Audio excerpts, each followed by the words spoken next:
पाई technique. एक technique का मतलब होता है कि आवरण उसके बीजांड में नहीं पाया जाता है। जैसे इसका एग्जाम्पल है लोरेंथस चैनल, ठीक है, लोरेंथस यूनिट टेक्निक जिसमें मैंने 2 आवरण बनाया है। हाँ? किसी बीजांड में एक आवरण पाया जाता है, तो उसको हम क्या कहेंगे, बीजांड को यूनिट टेक्निक कहेंगे। जैसे सनफ्लावर है, गेंदा है, ठीक है, इसका एग्जाम्पल है। और अधिकतर में क्या पाया जाएगा, बाई टेक्निक पाया जाता है। तो ये यहाँ पे बाई टेक्निक आवरण जहाँ से निकलता है उसको हम क्या कहते हैं, चैलेंजा कहते हैं। फिर चैलेंजा से जो आवरण निकलते हैं ये बाई टेक्निक है। बस तो बीच में एक कह सकते हैं सूक्ष्म छिद्र होता है, ये पूरी तरह जुड़ के नहीं है, सूक्ष्म छिद्र होता है, इसको हम क्या कहेंगे, माइक्रोपाइल। बहुत इंपॉर्टेंट इसका रोल होता है ना, यहाँ से पराग नलिका प्रवेश भी करती है ना, या अन्य चीजों के लिए भी ये महत्वपूर्ण होता है। अब यहाँ पे माइक्रोपाइल है, ठीक है, यहाँ पे देखते हैं कि एक थैले जैसी संरचना पाई जाती है ना, इसको क्या कहा जाता है, एम्ब्रियो सेल कहा जाता है। इस थैले जैसी संरचना को क्या कहते हैं, एम्ब्रियो सेल कहते हैं, यानी भ्रूण कोश, ठीक है।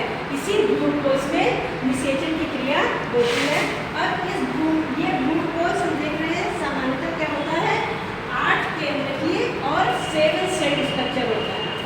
इसमें कौन कौन सी सेल होती है, माइक्रोपाइल, बीजांड द्वार की ओर 3 हमको कोशिकाएं दिखती हैं, अगल बगल की कोशिकाओं को क्या कहते हैं, सिनर्जिड सेल या सहायक कोशिकाएं कहते हैं। और मध्य की जो बीच की होती है उसको एक सेल कहते हैं या अंड कोशिका कहते हैं। जैसा कि हमें पता है कि नर युग्मक निषेचन की क्रिया कहाँ पे करेगा, अंड कोशिका में, यहाँ पे करेगा, अंड कोशिका में करेगा। किसी में देखा गया है कि कुछ तंतुमय संरचना भी पाई जाती है, ठीक है, इसको हम फिलीफॉर्म एपरेटस कहते हैं। क्या कहते हैं, फिलीफॉर्म एपरेटस कहते हैं।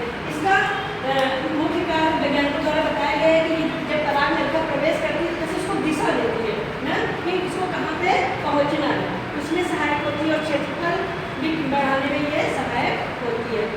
ऊपर की ओर न्यूसेलस से चैलेंजा की ओर 3 सेल होती है, इनको क्या कहते हैं, एंटीपोडल सेल कहते हैं ना, बाद में ये क्या होते हैं, डिस्ट्रॉय हो जाती है। मध्य की जो 2 केंद्र युक्त कोशिकाएं होती हैं इनको क्या कहते हैं, पोलर न्यूक्लियाई कहते हैं।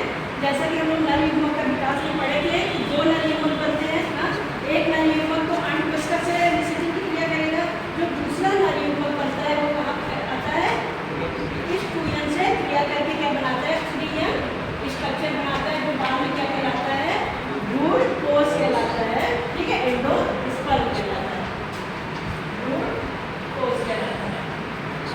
तो इस तरह एक बीजांड की संरचना में इतनी सारी चीजें होती हैं, जैसे एम्ब्रियो सेल